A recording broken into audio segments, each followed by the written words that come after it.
오늘부터 이제 말씀드릴 내용은 원불교 철학의 어떤 또 핵심들을 제가 볼 때 핵심입니다. 그래서 여러분들이 볼 때 되게 중요한 부분도 제가 좀 빠뜨린 게 있을 거예요. 왜냐하면 제가 다루기 좀 애매한 부분들, 제가 여러분들한테 감히 뭐 이런 내용을 가지고 좀 말씀드리기 애매하다 하는 것들은 좀 뺐고요.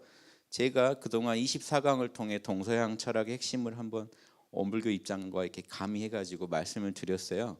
그 연장선상에서 동서양 철학의 보편적 시각을 통해 원불교 경전을 한번 제가 말씀드려 보면 여러분들이 또 원불교 경전을 잘 이해하시겠지만 또 새로운 시각을 가지고 한번 보시면 훨씬 더 입체적으로 보이시지 않을까.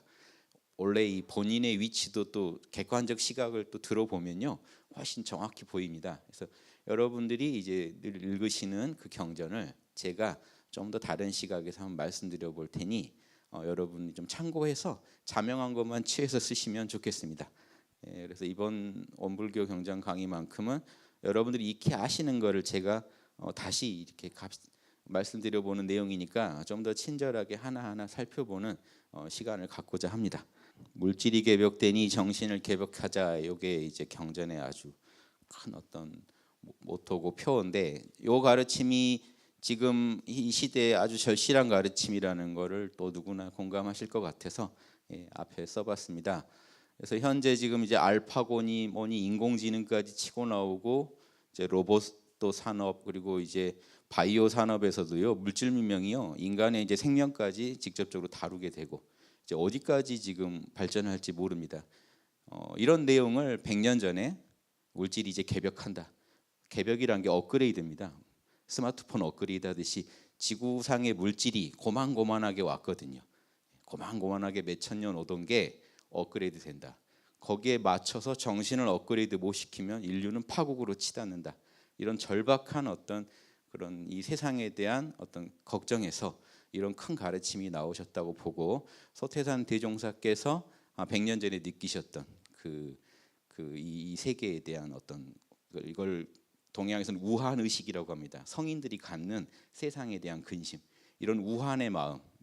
그래서 이런 가르침 자체가 참 전 대승적이라고 보는 게, 이 소승 철학 같으면 세상은 본래 무상하고 괴롭고 그런 거니까 난 내려놓고 열반에 들겠다 이렇게 가고 끝나야 돼요. 대승의 가르침이기 때문에 이 세상이 어디로 변해갈지 미리 예측하고 인류를 가르쳐주지 않으면 낙원으로 가기 힘들 것이다. 이런 가르침 자체가 대승의 극치라는 겁니다. 그래서 제가 원불교는 대승의 극치다 이런 말을 감히 하는 겁니다. 그래서 그냥 빈말로 뭐 칭찬해 드린다고 제가 뭐 얻는 게 있습니까? 이런 가르침 자체가 제가 공부했던, 저는 대승불교도 깊이 공부해 봤습니다. 그래서 그 대승불교의 극치의 가르침을 대종사께서 취해서 새로운 불교로 제시한 부분이 있습니다. 그러면서 불교에만 얽매이지 않는 게 유불선을 종합했죠. 그러면서도 불교의 석가모니의 가르침에 뿌리를 두는 거는요 불교라는 의식을 분명히 갖고 계신 부분도 있습니다. 이거는 제가 객관적으로 보는 시각이니까 여러분이 참고하시면 좋겠습니다. 그런 내용을 제가 좀 드리려고 그래요. 왜냐하면 개교의 동기나 교법의 총설의 부분에서 제가 볼 때 너무 선명하게 소태산 대종사께서 이런 가르침을 주장하고 계시다는 게 느껴지는 게 있거든요. 먼저 큰 핵심 내용은 물질의 업그레이드에 발맞춰서 정신의 업그레이드가 안 되면 인류는 파멸한다. 분명히 이 마음에서 이런 가르침을 펴신 거로 보이고요. 개교의 동기가 이제 경전에 제일 처음에 나오니까 이 가르침 안에 소태산 대종사께서 어떤 근심을 하셨고 어떤 비전을 가지고 원불교를 여셨는지, 그때는 원불교가 아니죠. 불법연구회. 이 불법연구회라는 이름부터요 제가 느끼기에는 이거예요. 기존 불교는 끝났고 이 불교로 다시 업그레이드 시키라라고 제가 볼 때는 여신 겁니다. 이 가르침. 그러니까 기존 불교에 대해서 원불교가 불교냐 아니냐 많은 이런 얘기 저도 들었습니다만, 소태산 대종사께서 생각하신 건 제가 볼 때는 경전상으로 기존 불교 끝났고 업그레이드 시켜라, 새 불교로 업그레이드 시키라고 한 얘기라고 보입니다. 그래서 그 증거를 제가 설명드려 볼게요. 현하 과학 문명이 발달함에 따라 물질을 사용해야 할 사람의 정신은 점점 쇠약하고, 문명이 발달하는데 왜 정신이 쇠약해질까요? 이 부분에 대해서 물질명이 발달하면 좋은 건데요, 사실은. 그런데 인간의 마음이 이 이론상의 진리와, 저는 이제 이렇게 그림을 표현합니다. 도너츠만 하시면 됩니다. 이론상의 진리와 우리의 이제 이 요동하는 마음, 이 같은 마음 심지라고 해도 본연의 심지가 있죠. 이론상 자리가 있고, 예, 우리의 요동하는 탐진치에 허덕이는 우리의 오욕칠정의 마음이 있습니다. 제가 이 자리를 항상 저는 이제 참나라고 설명드리고 에고라고 설명드립니다. 왜 제가 이거를 이제 원불교 가르침에 이런 용어를 쓰느냐? 제가 지금 지난 24강 동안 동서양의 모든 그 가르침에 대해서 이 원리로 다 설명을 드렸어요. 원불교 가르침도 제가 이렇게 설명을 드리며 보편성을 확립하실 수 있고, 보편적 시각에서 원불교 가르침을 보시는데 좋을 것 같아서 이 용어를 씁니다. 이론상자리입니다. 자, 이론상 법신불 이 자체는 사실 원불교 경전에도 나오지만 이 양심의 본체가 되는 자리입니다. 그런데 에고의 세계에 오면은 항상 플러스 마이너스, 음과 양의 이원성이 펼쳐지죠. 그래서 이 참나를 따르는 마음인 양심의 마음, 이때는 작용으로서의 양심이죠. 그리고 또 하나는 욕심의 마음이 있습니다. 탐진치의 마음. 탐진치를 따르는 마음과 개정해의 사막을 따르는 마음이 나뉩니다. 자, 왜 이런 그림을 그리느냐? 물질 문명이 발전하는데 왜 정신이 쇠약해진다는 건가? 우리 안에 이론상 법신불 자리를 모르고 살다 보면, 오욕칠정의 마음으로 희노애락으로만 살다 보면 내 욕망의 성취가 일어나면은 기쁘고요, 락 즐겁습니다. 성취가 안 되면요, 분노하고요, 스트레스 받고 슬퍼집니다, 우울해집니다. 그래서 욕망의 성취와 욕망의 좌절로 우리 중생이 살아가고 있다는 거죠. 그러니까 이때 만약에 물질문명이 고만고만하면요, 견물생심이라고 고만고만한 물질만 보면 욕심도 그 정도 수준인데, 물질이 하루가 다르게 발전한다. 우리 욕망은요 끝없이 자극받기 때문에 이 애가 타게 됩니다. 탐진치의 마음이 지금 견물생심이죠. 안 봤을 땐 괜찮아요. 백화점 안 갔을 땐 괜찮습니다.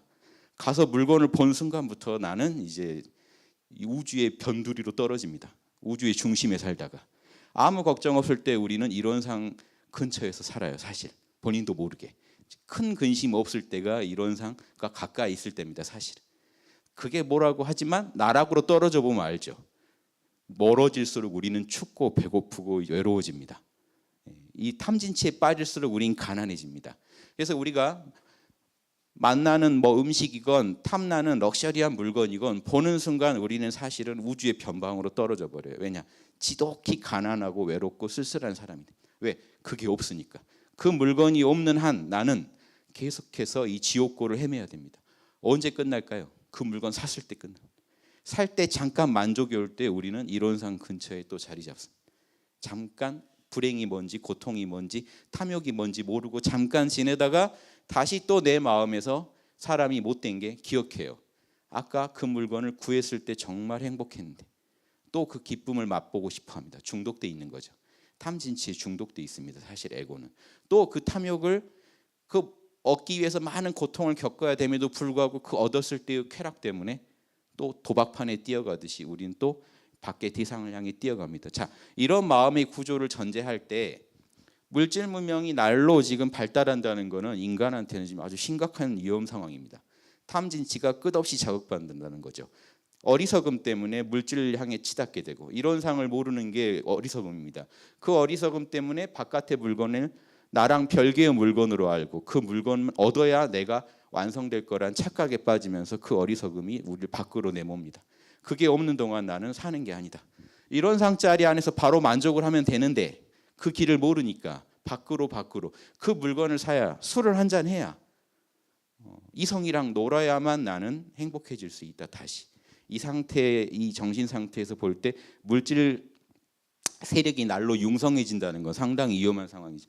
그 쇠약한 정신을 항복받아 물질의 지배를 받게 함으로 물질이 그 쇠약한 정신 상태, 탐진치의 상태를 그냥 제압해 버린다는 것. 그럼 욕심 충천이죠.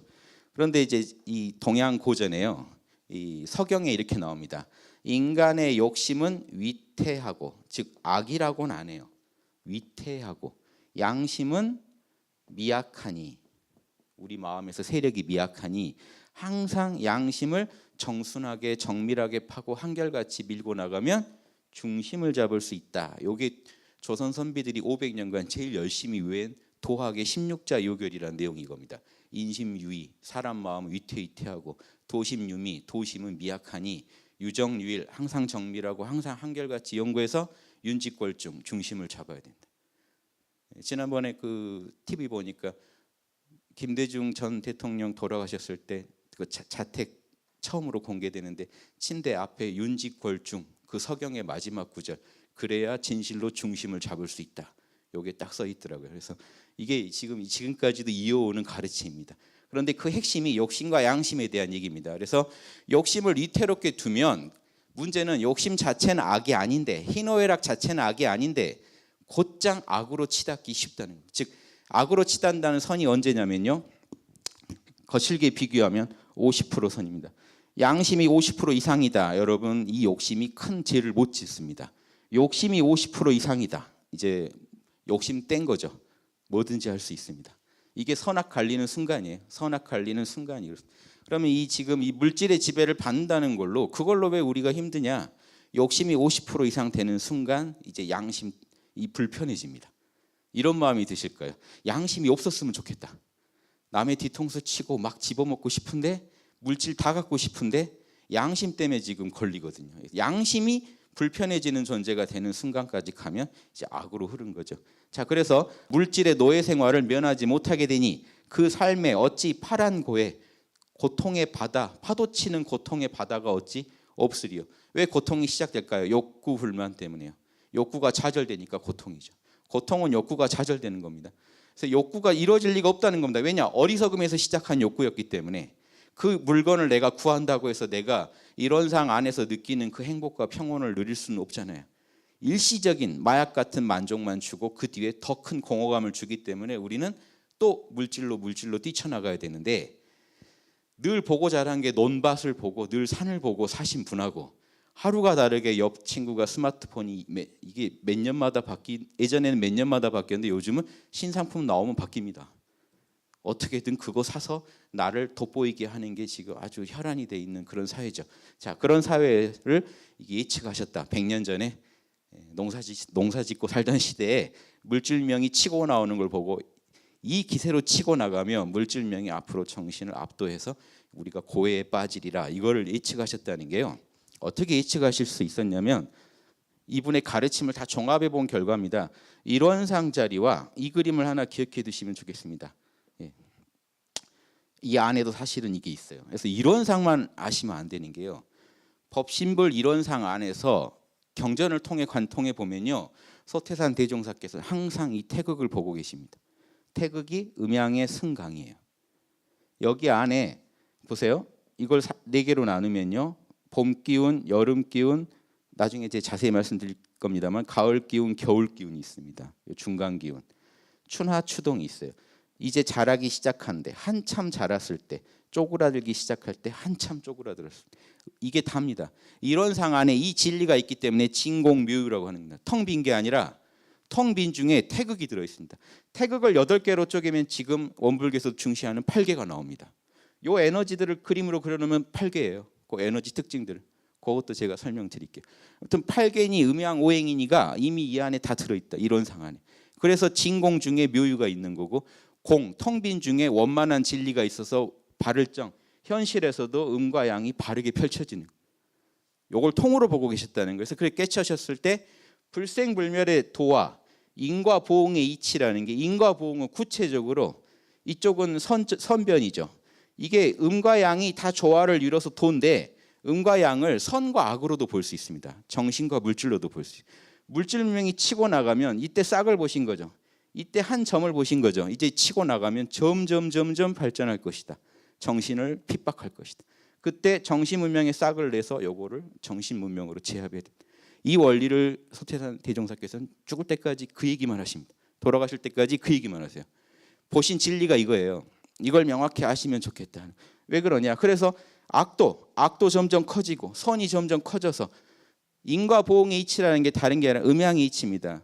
작은 씨알 하나가 점점 자라서 강대해지듯이 선도 결국 쌓여서 복을 짓고 작은 음행 하나가, 작은 악 하나가 점점 자라서 거대한 결과물, 악의 과보를 낳을 것이다. 우주는 이 이치가 있다. 불생불멸의 진리와 인과보응의 진리, 이 두 가지가 다른 거니까 지금 둘이 합해서 한 기틀을 이뤘다고 하는 겁니다. 다른 겁니다. 다르면서 하나입니다. 이론상의 본체와 작용인 거죠. 그래서 이게 다다. 이거 아신다는 게요, 엄청난 힘이 나실 내용이라서 제가 이게 선명하지 않으면 서태산 대종사께서는 다 그 근거, 이 기준, 진리 표준을 가지고 말씀하시는데 우리가 그 말의 것만 읽어서는 안 되겠기에 텅 빈 이론상 안에 저 태극의 형상이 있다는 거 아시면 또 저게 우리나라 국기죠. 여기 재밌습니다. 우리나라가 보통 나라가 아닙니다. 제가 볼 때는 개벽의 씨알이 될 나라예요. 계속해서 동학 때부터 그다음 강증산 선생, 서태산 대종사께서 오셔서 개벽에 지금 엄청난 적공을 해오신 거예요. 우리나라가 한 160년 지금 이상 동학 때부터 적공을 해오고 있습니다. 개벽. 지금 원불교만 100년이죠. 그 전부터 개벽의 기운이 지금 계속 쌓여가고 있습니다. 그게 이제 결과가 이 이치대로라면 확신하신 거죠. 서태산 대종사께서는 직접 보지 못하셨죠. 100년 뒤를 못 보셨겠지만 이 이치대로라면 쌓여가기만 하면 반드시 과보를 맺게 돼 있는 게 인과보응의 이치가 있기 때문에 이거는 무의에 조화입니다. 무의이화라 그래요. 예전 도인들이 무의이화. 함이 없는 중에 진공 중에 이미 있는 프로그램이기 때문에 이 프로그램 어기는 법은 우주에 없습니다. 생로병사, 추나추동, 성주개공, 그리고 인과응보, 선악의 인과응보까지 다 그 안에 들어있다. 그래서 그걸 근거로 해서 지금 물질명이 극치에 이를 텐데 그러면 정신이 핍박받을 거다. 그때 정신문명의 싹이 또 나서 정신문명이 다시 자랄 수 있다. 그 자랄 터전을 만드시겠다는 발상을 하신 거죠. 이 짧은 글 안에 이런 내용이 전 들어있다고 보입니다.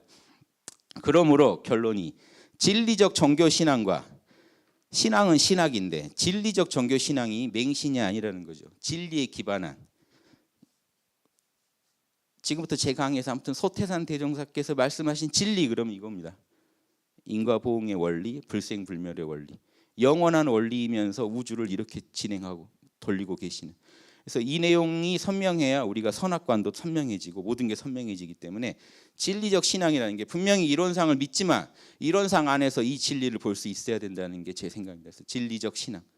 이론상 안에 목숨을 걸고 이론상을 받들더라도 이 진리를 모르고 받들면 우리가 맹신이 돼버린다. 그래서 이 논어에 이런 말이 있습니다. 논어에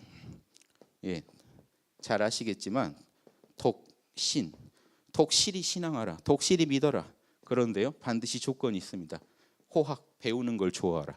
진리를 안 배우고 그냥 맹목적으로 믿으면 맹신이 돼버려. 그 다음 문장 이겁니다. 지켜라, 죽음으로 지켜라.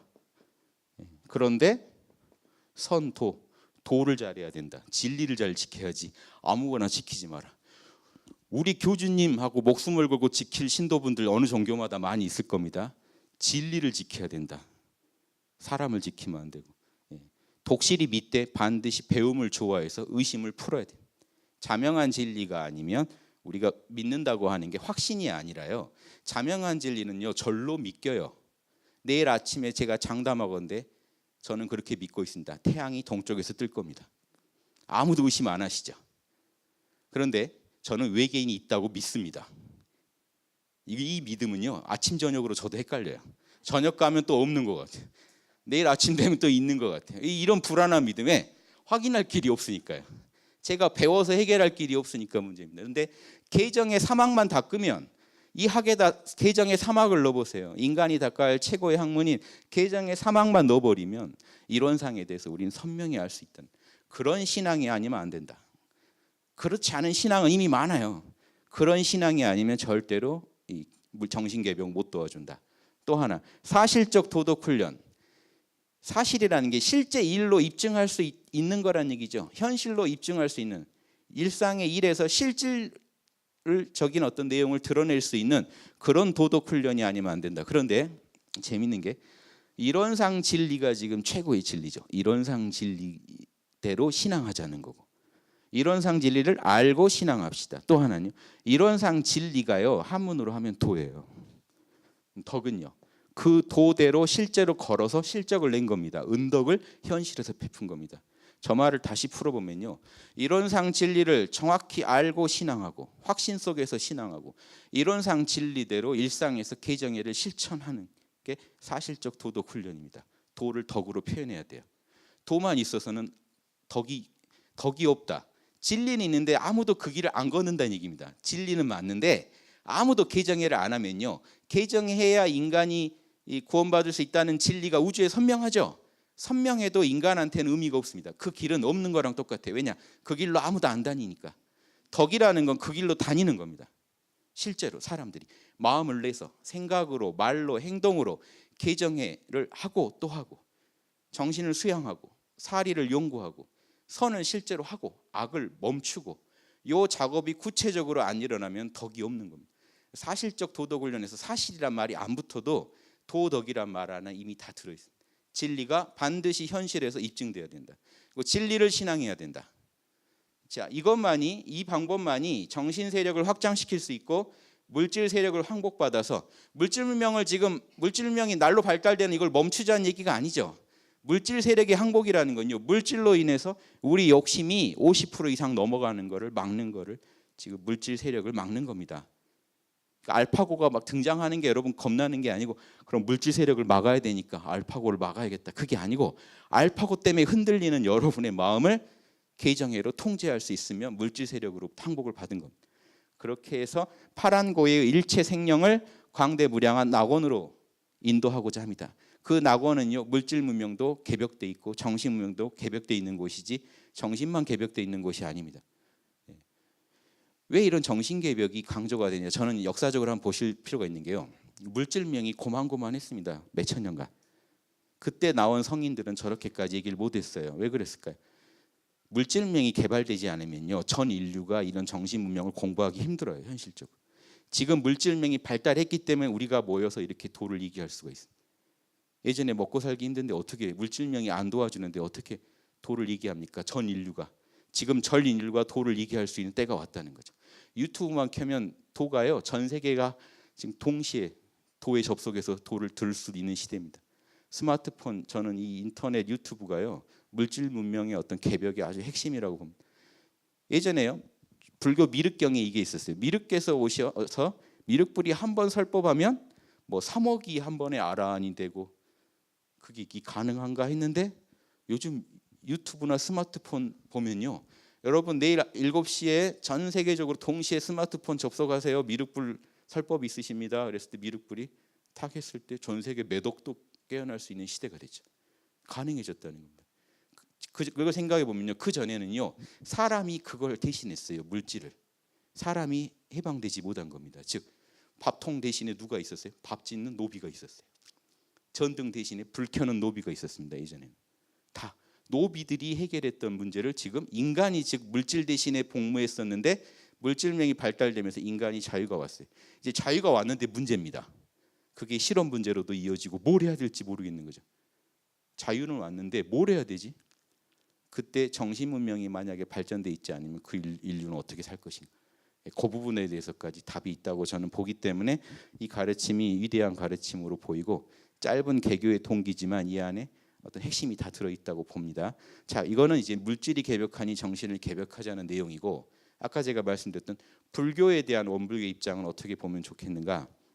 저는 거기서 교법의 총설이라는 지금 이 두 개의 서문을 가지고 말씀드리고 싶은 겁니다.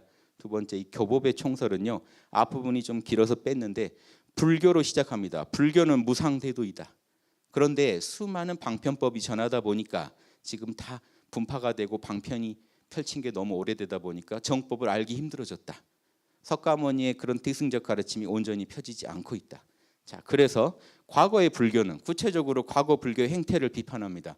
과거의 불교는 그 제도가 출세관, 세간을 초월해서 사는데 그런 그 승려를 본의로 조직된 조직이라 세간 생활하는 일반인들을 배려하는 부분이 부족했다는 거죠. 맞지 아니하니 누구나 불교의 참다운 신자가 되기로 하면 세간 생활에 대한 의무와 책임이며 직업까지도 돌아볼 수 없게 돼버린다. 불교를 제대로 따르려면 가족을 버리고 직업을 버려야 되는 문제가 되면 대종사께서는 요거는 지금 시대에 맞는 정신 세력을 확장시켜도 지금 모자랄 판인데 세간, 출세간 나누고 있다. 이게 문제가 있다고 봅니다. 철저히 불교에 일단 방점을 두고 얘기하시는 거예요. 지금 불교를 개조해야겠다. 그래서 실제로 조선 불교 혁신론을 쓰셨죠. 한영호 선생이 불교 유신론 쓰실 때 불교 혁신론을 내신 분입니다. 불교를 뜯어고쳐야 됩니다. 새 시대에 맞게 뜯어고치지 않으면 지금 물질 개벽에 대응할 수가 없다. 물질 개벽에 대응할 종교로 불교가 거듭나야 된다 해서 제시한 게 불법 연구회셨던 겁니다. 그래서 지금 직업까지도 돌아볼 수 없다. 즉 그러면 반대로 말하면 가정생활하면서 직업 다 하면서 도를 닦을 수 있는 그 가르침이 아니면 절대로 이런 물질 문명의 업그레이드에 제대로 대처할 수가 없다고 보신 거죠. 그래서 구시대식 방식으로는 안 된다. 그럼 이 정도 얘기란 건 센 얘기입니다. 지금 그럼 절에 가지 말란 얘기예요. 새 불교 나왔으니까 이게 원래 석가모니 가르침, 대승적 가르침도 제대로 계승한 거고 이 시대에 맞게 불성은요 그 시대에서 최선의 그 가르침을 주지 않겠습니까? 지금 100년 전에 보실 때 100년 전에 이 시대의 가르침에 최선의 불교는 이 모습이어야 된다는 걸 얘기하신 거예요. 기존 불교 싹 뜯어 고치라는 얘기를 하신 거예요. 센 얘기를 하신 거예요. 이런 걸 좀 우리가 마음에 지니고 있어야. 왜냐? 저한테도 이거는 감개무량한 얘기니까요. 지금 구시대 뜯어 고치죠. 다 뜯어 고쳐야 돼. 그럼 이게요. 오히려 유대교에 대항해서 예수님이 나와서 기독교를 편 그런 느낌이에요. 제가 볼 때는 객관적으로 볼 때. 기존 불교가 유대교라면요. 기독교적인 다 뜯어고쳐. 신약, 구약에 대한 신약입니다. 구약 불교에 대해서 신약 불교를 얘기하는 겁니다. 지금 불교는 개정회가 그렇게 산속에 사는 개정이 안 된다. 예전에 개정회가 이미 있었죠, 불교에. 그런데 왜 사리연군이 작업취사니 정신수양인을 왜 이렇게 새롭게 정리하셨죠? 그리고 그 내용들이 다 달라요. 조금씩 버전업이 돼 있습니다. 기존 개정에는 출가한 승려들이 숲속에서 지키던 개정이에요. 그걸 가정에 적용하면 말이 안 되죠. 가정에서 바로, 직장에서 바로 적용할 수 있는 개정회로 업그레이드 시킨 겁니다. 이 내용을 저는 널리 알려야 되지 않나 하는 그 생각이 들어서 말씀드려 봅니다. 그래서 이와 같이 되고 보면 아무리 불법이 좋더라도 이 넓은 세상에 많은 생명이 다 부처의 은덕을 입을 수 있느냐? 안 된다는 거죠. 지금 불교로는 택도 없다. 따라서 우리는 새로운 불교를 지금 구상해야 되고 주장해야 되는데 그 내용은 이거다. 우주 만유의 본원이고 제불 모든 부처 모든 성자의 시민 마음도장이죠. 도장이라는 게 100번 찍어도 똑같죠. 즉 부처나 우리나 똑같은 그 진리를 갖고 있다는 겁니다. 도장 찍듯이 우리도 똑같이 우리가 아무리 어리석고 아무리 범부 중생이어도 부처님이랑 똑같이 갖고 있는 그 자리, 이론상 자리죠. 법신불 이론상을 신앙의 대상과 수행의 표본으로 모시고 진리적 신앙이죠. 법신불 이론상의 진리를 신앙하고 법신불 이론상의 진리를 개정의 사막을 통해 우리가 구현해내면 수행의 표본도 되시는 거죠. 그 자리가. 그리고 천지은, 부모은, 동포은, 법률은의 사은과 법신불의 은덕이죠. 법신불이 이 우주에서 이론상 진리가 우주에서 어떻게 작용을 하느냐. 음양으로 작용을 한다고 했죠. 음양으로 작용하는 그 큰 모습이 뭐겠습니까? 음양 중에 제일 큰 건 천지입니다. 천지로 우리를 받쳐주고 덮어주고 거기서 부모로 우리를 낳아주고 존재하게 해주고 동포로 우리 함께 살아가게 해주고 살 수 있게 해주고 법률로 우리를 인도해주고 이 네 가지 법신불의 작용 때문에 우리가 산다 이거죠. 그래서 이 사은은 결국 좀 신앙, 진리적 신앙의 내용이죠. 그리고 수행의 강령은 뭡니까? 정신수양, 사리연구, 작업취사. 이게 이제 자동차 모는 거로 제가 많이 비유해 드립니다. 운전자가 음주하고 있으면 안 되죠. 정신 차리고 있어야죠. 정신수양, 운전할 기본 소양입니다. 정신 바짝 차리고 내 심신을 운전해야 되고 두 번째 내비가 켜져 있어야죠. 사리연구, 어떤 게 옳은 건지 그른 건지 판단할 수 있는 내비가 선명히 켜져 있어야 되고 운전자 각성제 먹고 정신 각성돼 있고 내비가 선명해도 바퀴가 하나라도 굴러가야 간 겁니다. 작업치사, 실제로 업을 지어야 돼요. 선을 하고 악을 안 하는 업을, 악의 유혹이 왔을 때 끊어내는 업을 지어야 되고 내가 할 수 있는 선은 해버려야 되는 그 업을 지어야죠. 하기 전에는 업이 안 지어지니까 그 업을 실제로 지어서 이 사언과 사막이 신앙과 수행의 강령이 되며 여기에 불교에다가 불교만 그대로 가면 안 되고 다른 종교의 교지들도 다 아울러서 기독교, 유교, 도교의 그런 핵심들도 아울러서 통합하여 활용하여 강대하고 원만한 종교의 신자가 되자는 것이다. 자, 마지막에는 꼭 불교로 한정을 안 짓습니다만 지금 그 토대를 불교를 뜯어 고쳐서 기존 불교는 그만하고 새로운 불교 시대로 가야 된다라는 그 핵심을 분명히 선포하신 거로 저는 보입니다. 그래서 이건 제 소감이니까 참고하시고, 그래서 이런 어떤 큰 그림을 그리시고 불법연구회라는 어떤 이름을 걸고 많은 사람들을 또 이제 중생을 구제하고 가르침을 펴시고 했다고 봅니다. 여기까지가 서문입니다. 서문 내용 좀 한번 얘기해봤습니다.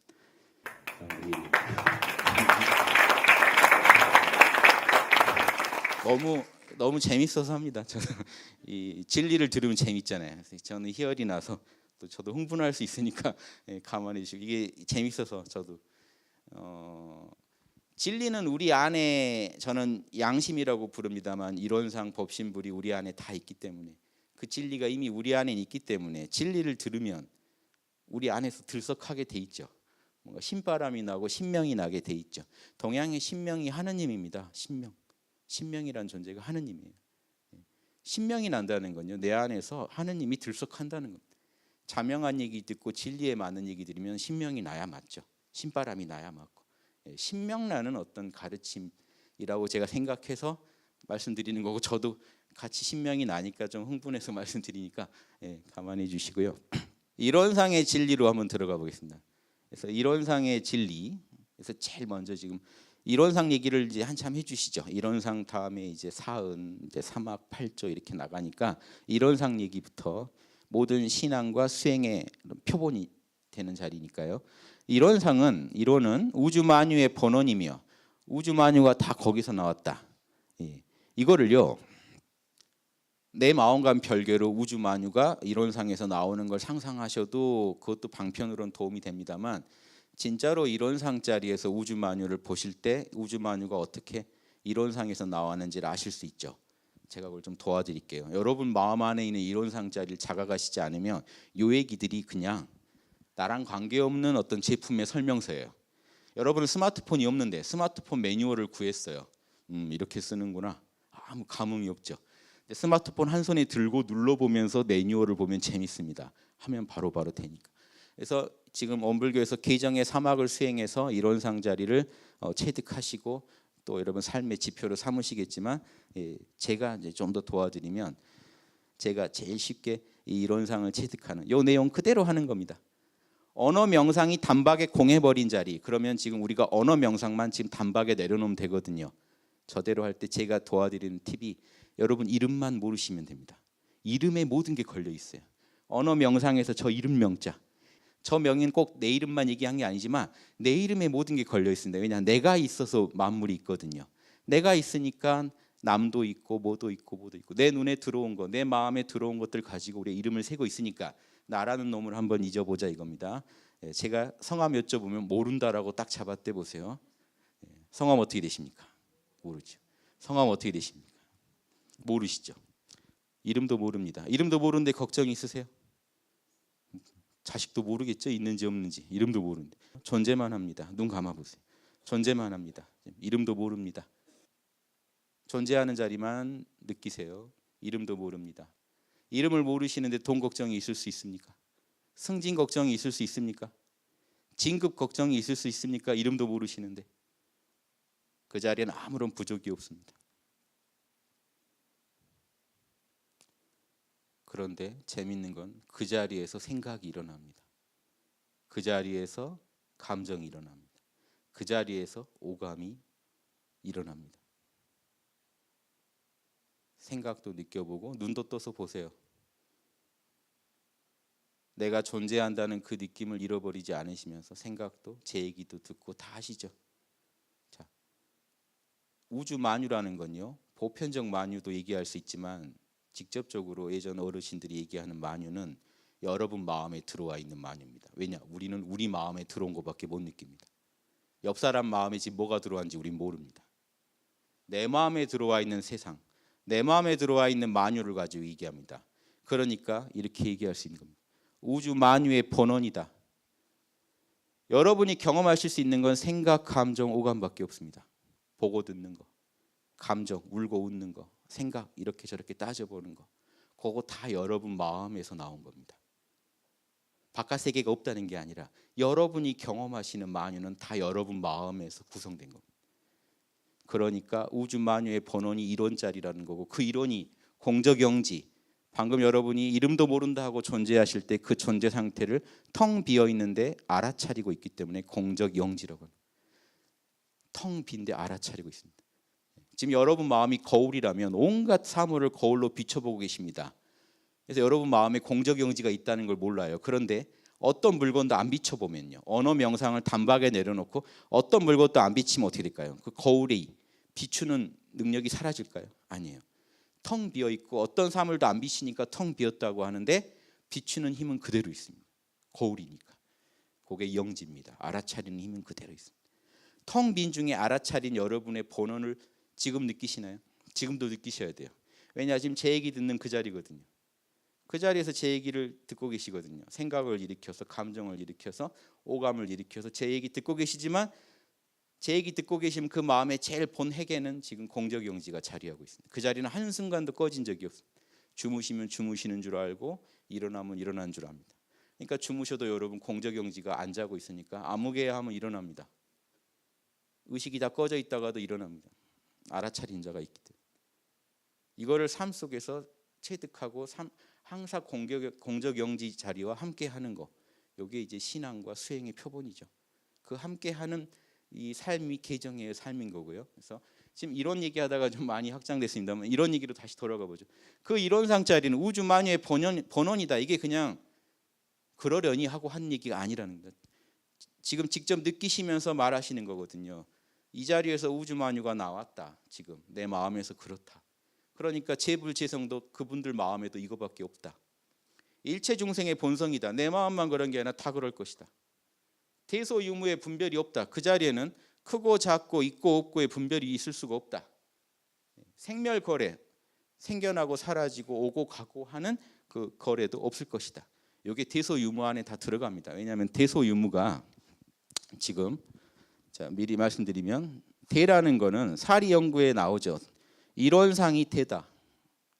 우주의 본체가 대다. 형형색색의 작용, 현상계에서 각각으로 찢어져서 존재하는 만물, 보고 듣고 하는 대상들 다 작은 거다.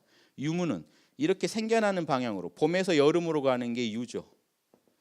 소멸돼 가는 게 무입니다. 사라져 가는 거, 현상계에서. 그러니까 생멸, 오고 가고, 왔다, 레, 거, 다 유무죠. 대소유무가 없다는 건 현상계가 아직 펼쳐지기 전에 그 자리니까요. 한 생각이라도 일어나면 생멸이 펼쳐집니다. 여러분 모른다 하고 계시다가 한 생각도 안 일어날 때는 텅 빈 알아차림만 있다가 한 생각이 탁 일어나면요, 실제로 나중에 이렇게 느껴집니다. 일어나고 사라진 게 보여요. 유무. 이 한 생각은 작은 거죠. 공적영지에 비하면 작은 거죠. 한 생각이 일어나기 전에는 대소가 없습니다. 한 생각이 일어나면 비교 대상이 없으니까 한 생각이 일어나는 순간 그 생각은 작은 게 되고 이론상 자리는 큰 게 됩니다. 대소가 생기고 생겨났다가 무 사라져 버립니다. 그럼 이 이론상의 진리도 드러났다가 감춰져 버립니다. 자, 요 얘기 다 들어 있습니다. 한 생각 일어나고 사라지는 것만 생각하시면 그 안에 그 한 생각이 일어났을 때 그 생각이 나와 남을 모두 이롭게 하는 생각이면 양심이 승하면 선일 거고 상생의 마음일 거고, 누구 좀 죽이겠다, 내가 양심 어기겠다 하는 마음이면, 상극의 마음이면 악을 짓겠죠. 한 생각 안에 지금 이 모든 게 다 펼쳐져. 그 언어 명상, 그 생각 놔버려라. 밖으로 나가면 말이지만 속에 있으면 생각입니다. 같은 말인데 속말을 끊어버려라. 그럼 바로 그 자리다. 공적영지 자리고, 여기 광명을 따라서 대소유무의 분별이 나타나서, 그런데 이 이 동공한 자리에서 진공묘유라. 그럼 그 진공에 머물면 됩니까? 여기서 멈추면은 소승성자가 됩니다. 진공에서 멈춰버립니다. 모든 선악 업보와 생멸거래를 난 멈추고 공에 들어가서 안 나오겠다. 이게 아라한 도입니다. 열반에 들어가서 안 나오겠다. 소승의 도입니다. 대승의 도이기 때문에 여기서 끝나지 않죠. 공적영지의 광명을 따라 대소유무의 분별이 나타난다. 자, 이게 엄청난 얘기입니다. 왜냐?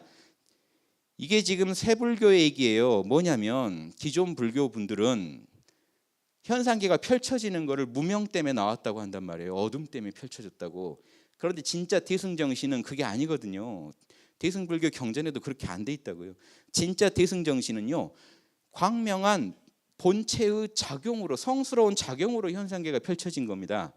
이렇게 보면 대승입니다. 소승은요, 현상계 펼쳐진 걸 죄악으로 봐요. 무명 때문에, 어둠 때문에 현상계가 나타났다. 왜냐? 그러면 이게 사라져야 열반에 도달할 수 있으니까요. 이게 인도인들의 발상입니다. 인도인들이 갖고 있던 발상이 소승적으로 흘러서 이렇게 불교 안에서 힘을 발휘하게 됐는데, 대승불교를 표방하는 단체도 그거를 여전히 중시하고 있다는 거예요. 초기 불교 때부터 그 내용이 있다 보니까 이거를요, 지금 고리를 끊으시는 겁니다. 공적영지의 광명 때문에 현상계가 나타났다는 거예요. 대소유무가 나타났다. 공적영지, 즉 이론상의 진리 때문에, 그 진공 상태에서 묘유의 진리가 있었기 때문에 그 작용으로 대소유무가 나타났다. 대소유무 나타난 건 죄가 아니라는, 당연한 거랍니다. 진리의 작용이라는. 그럼 즉 우리가 가족과 울고 웃고 하는 그게, 돌을 닦으려면 가족을 버려야 되는데 이 개념으로 갈 게 아니라 가족한테 잘하는 게 최고의 진리다라는 결론에 도달하게 되는 거예요. 조금 더 현상계를 버릴 게 없어져 버리는 거죠. 현상계랑 싸우는 것 자체도 참 무의미해 버립니다. 탐진치랑도 싸울 필요가 없습니다. 탐진치 있어야 살아요, 여러분. 지금 중동 소식 다 알면 여러분 못 살아요. 지금 여러분 마음이 계속 세월호에 가 계시면 못 살아요, 사실은. 중생은 적당히 끊고 삽니다. 여러분 식탁에 올라온 그 닭고기랑 너무 감정이입하면, 원불교는 치킨 먹어도 된다고 제가 많이 페북에서 들었습니다만, 그 치킨이 오늘 아침에 병아리랑 같이 날 좋다고 여기 여행 나갔다가 산보 나왔다가 엄마 잡혀서 지금 막 죽어 있는 그 닭이라고 알면 드시겠습니까? 적당한 어리석음이 중생한테 필요해요. 왜냐하면 그게 중생성이에요. 그래서 이 중생성을 버리지 않으면서 거기서 도를 편다는 게 예술입니다. 이게 예술인데, 지금도 이 소승적인 그 사상이 불교계 안에 들어와서 자꾸 그러면 뭔가 아닌 것처럼, 진짜 도인은 버려야 된다, 버려야 된다, 이게 아니라는 걸 지금 말씀해 주시죠. 대소유무, 선악 업보도 다 도에서 나온다는 거예요. 선악 업보. 그런데 이왕이면 선을 해야겠죠. 선악 업보가 다 나온다는 건 들으시고는 어쩐지 나도 악인으로서 이 우주에 사명이 있구나, 이렇게 생각하시면 안 돼요. 뭔 얘기냐면, 우주의 음양의 진리가 진리다 보니까 현상계는 이원성의 지배를 받을 수밖에 없고 반드시 악의 유혹도 존재한다는 거예요. 악의 유혹이 존재하는 거지, 그거 따라간 사람은 반드시 죄가를 받는 거죠. 음과 양이 함께 진리를 표현할 때가 있지만, 이 얘기예요. 음과 양이 돌고 돌면 진리인데 여기서 어긋나 버린 걸 우리가 악이라고 하는 거예요. 다른 문제예요, 그건. 그런데 그것마저도 진리대로 가는 거랑 진리를 어긋나는 게 또 음양이 되니까 음양 얘기로도 할 수 있는 거예요. 그래서 양을 선이라고 하면 음을 악이라고 해서도 이해할 수 있는 거예요. 선이 점점 커져가는 모습, 악이 점점 커져가는 모습. 그러니까 악의 길에 한번 발을 들여놓으면 이 우주의 이론상의 진리 때문에 점점 악이 커지게 돼 있다는, 그리고 커지다 보면 반드시 과보가 나온다. 요 얘기를 지금 얘기하시는 거예요. 그래서 선악 업보의 차별이 생기고 언어 명상이 완연하고 이름이 이제 펼쳐집니다. 현상계는 이름이 없으면 구별을 할 수가 없으니까요. 생각이니 감정이니 오감이니 다 이제 이름을 붙이게 됩니다. 그래서 시방 3계 중에, 시방이면 상하 8방, 상계면은 욕망의 세계, 색계, 욕망은 없는데 몸뚱이는 있는 세계, 무색계, 몸뚱이도 없는 그 세계, 현상계예요. 생각 감정으로 이루어진 현상계가 손바닥 위에 구슬처럼 드러난다. 이게 뭘까요? 그게 소의 세계입니다. 우리가 볼 때는 우주가 크고 그 인간 안에 이론상이 들어있다, 이렇게 생각하기가 쉽다는 거예요. 현상계에서 보니까. 그게 아니라 반대로 보시라는, 이론상이 초점을 하나 잡은 게 우주라는 거예요. 3개의 우주. 손바닥이 구슬밖에 안 된다는 게 이론상이 크고 현상계가 작은 거라는 거예요. 이론상의 바다에서 잠깐 만들어진 물거품이 현상계란. 그게 이렇게 이론상 입장에서 보니까 이런 말씀이 나오시는 거죠. 그래서 무시 광겁으로 영원한 이 이론상짜리는 멈추는 법이 없으니까, 불생불멸이니까 무시의 겁으로 계속해서 이런 현상계의 내용만 바뀌는 겁니다. 오감이 바뀌고 생각이 바뀌고 감정이 바뀌는 거지, 이 우주는 영원히 펼쳐진다는 거예요. 영원히 생멸하면서 영원하다. 그런데 그러면서 생멸이니까 나타나고 사라지고, 이론상의 진리가 표현도 됐다가 갈무리 됐다가 자유자재로 펼쳐져 가는 것이 이론상의 진리다.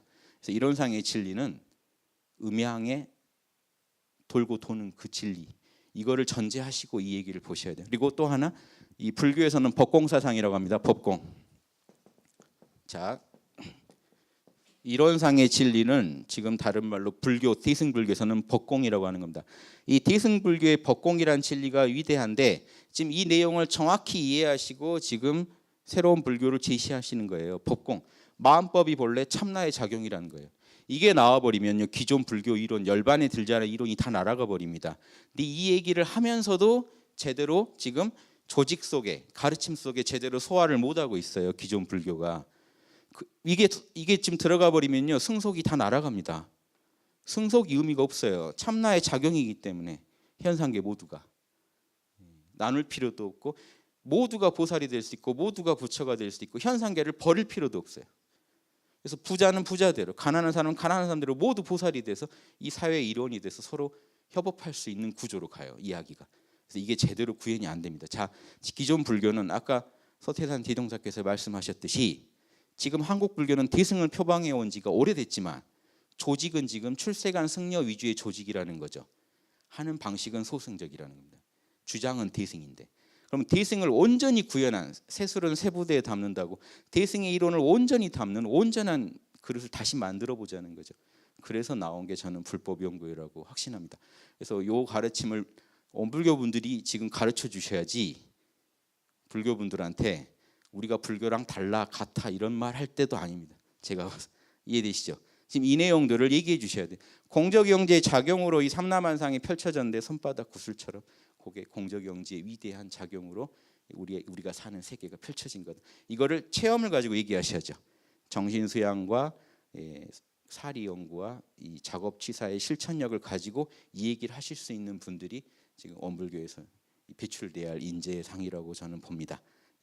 자, 이론상의 수행, 그럼 이론상의 진리를 우리가 삶 속에서 수행으로 구현할 때 명심해야 될 항목들을 간단하게 짚어주시니까 이 부분만 말씀드리고 좀 이 시간을 마무리하겠습니다. 이론상 진리를 신앙하는 동시에 이 진리를 우린 신앙도 해야 됩니다. 확신 속에서 우린 이 길을 걸어갈 수 있으니까요. 이 길이 길인지 아닌지 의심스러우면 인간은 못 가게 돼 있어요.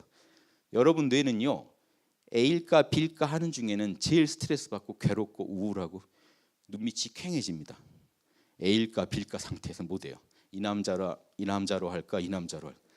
이거 죽으란 얘기예요. 선택하는 게 사실은 신앙입니다. 다 알고 하는 건 아니거든요. 근데 하나를 정해야 인간은 거기에 몰입할 수가 있고 답을 낼 수가 있기 때문에 진리상 어쩔 수가 없어요. 선택을 해야 됩니다. 그중에 더 내가 살아온 체험으로 자명한 걸 골라야 됩니다. 그래서 고르는 순간이 사실은 신앙이고, 근데 거기서 머무르면 안 돼요. 그건 아직 모르고 선택한 거니까. 제대로 알아가면서 진리적 신앙이라는 건 진리를 체득해 가면서 그 신앙이 깊어져 가야 된다는 거예요. 그래서 이 신앙이 처음에 믿음이었지만 확신으로 변합니다. 내일 태양이 동쪽에서 뜨는 것처럼 그냥 확신이요. 확신이 돼버리면 이제 의심이 사라지는 믿음이 됩니다. 그게 이제 거기까지 지금 생각하고 말씀하신 거라고 보여요. 이론상의 진리를 확신을 통해 신앙하실 수 있어야 되고, 그러려면 또 동시에 수행을 해야죠. 우리가 수행을 해야 되기 때문에 수행의 표본으로 이 진리를 삼아야 된다. 이론상과 같이 원만구족하고 지공무사한 각자의 마음을, 다 우리 마음입니다. 우리 마음 중에 이론상의 진리처럼 원만구족하다는 건 이 안에 음양의 이치가 이미 갖춰져 있어요. 불생불멸의 도가 갖춰져 있다는 얘기는요, 그 다음에 인과응보가 펼쳐진다는 얘기는요, 인과응보의 진리가 이미 불생불멸의 진리 안에 다 들어있다는 얘기죠. 그게 갈무리 돼 있다가 펼쳐지면 인과보응으로 나타나는 겁니다. 은현자재라고 했듯이 갈무리 됐다가 펼쳐지.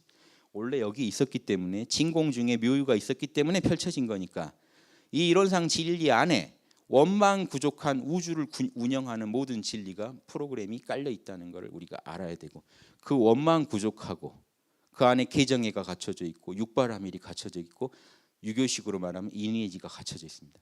이니에지 얘기도 정확히 아셔야 된다고 보는 게요, 저는 원불교 분들이 동양에서 음양의 변화는요, 생장수장은 동양에서는 상식입니다. 생장수장은 인간한테서는 이니에지예요. 자연한테는 추나추동, 인간한테는 이니에지입니다. 봄처럼 사랑하고, 가을처럼 정의롭고, 여름처럼 표현하고, 예절로, 겨울처럼 씨앗으로 갈무리하듯이 지혜로 갈무리하는 거, 그리고 추나추동이 한결같듯이 늘 성실한 거, 인의예지 신, 그래서 신은 성실함입니다. 요게요, 동양에서는 추나추동 생장수장 했으면 이니에지가 이미 말씀하신 거랑 똑같다고 봐야 돼요. 같은 얘기이기 때문에. 예.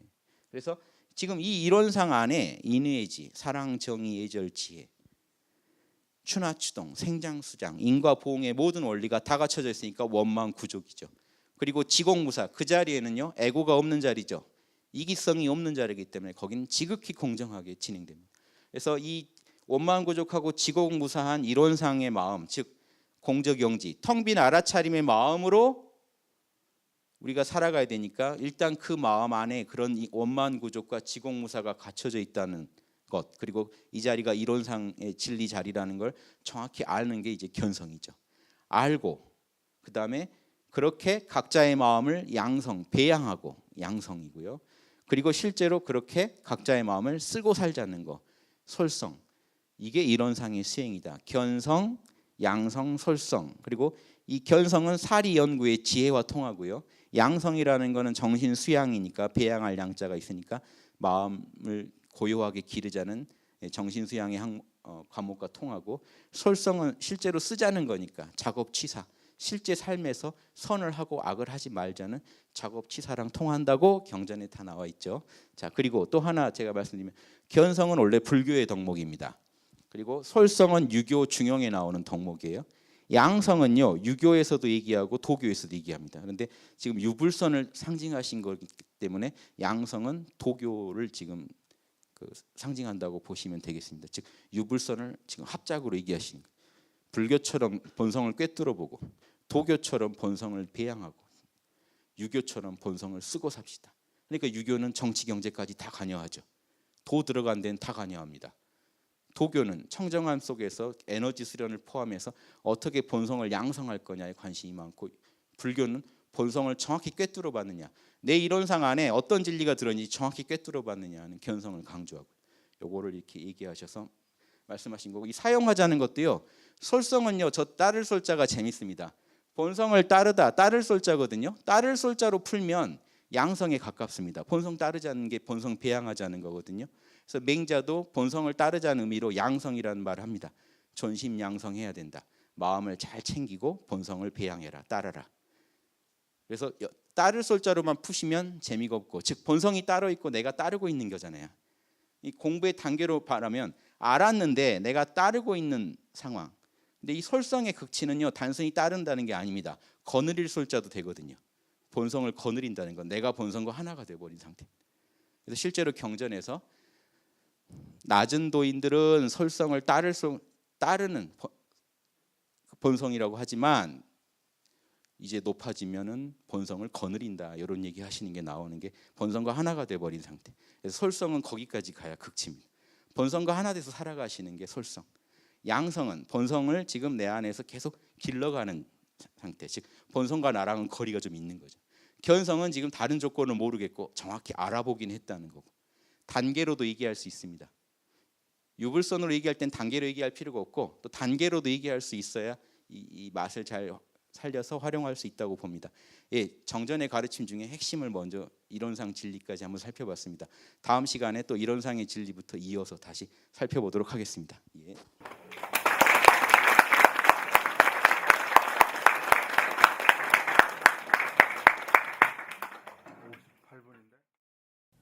이 프로그램은 시청자 여러분의 방송교화 후원금으로 제작됩니다.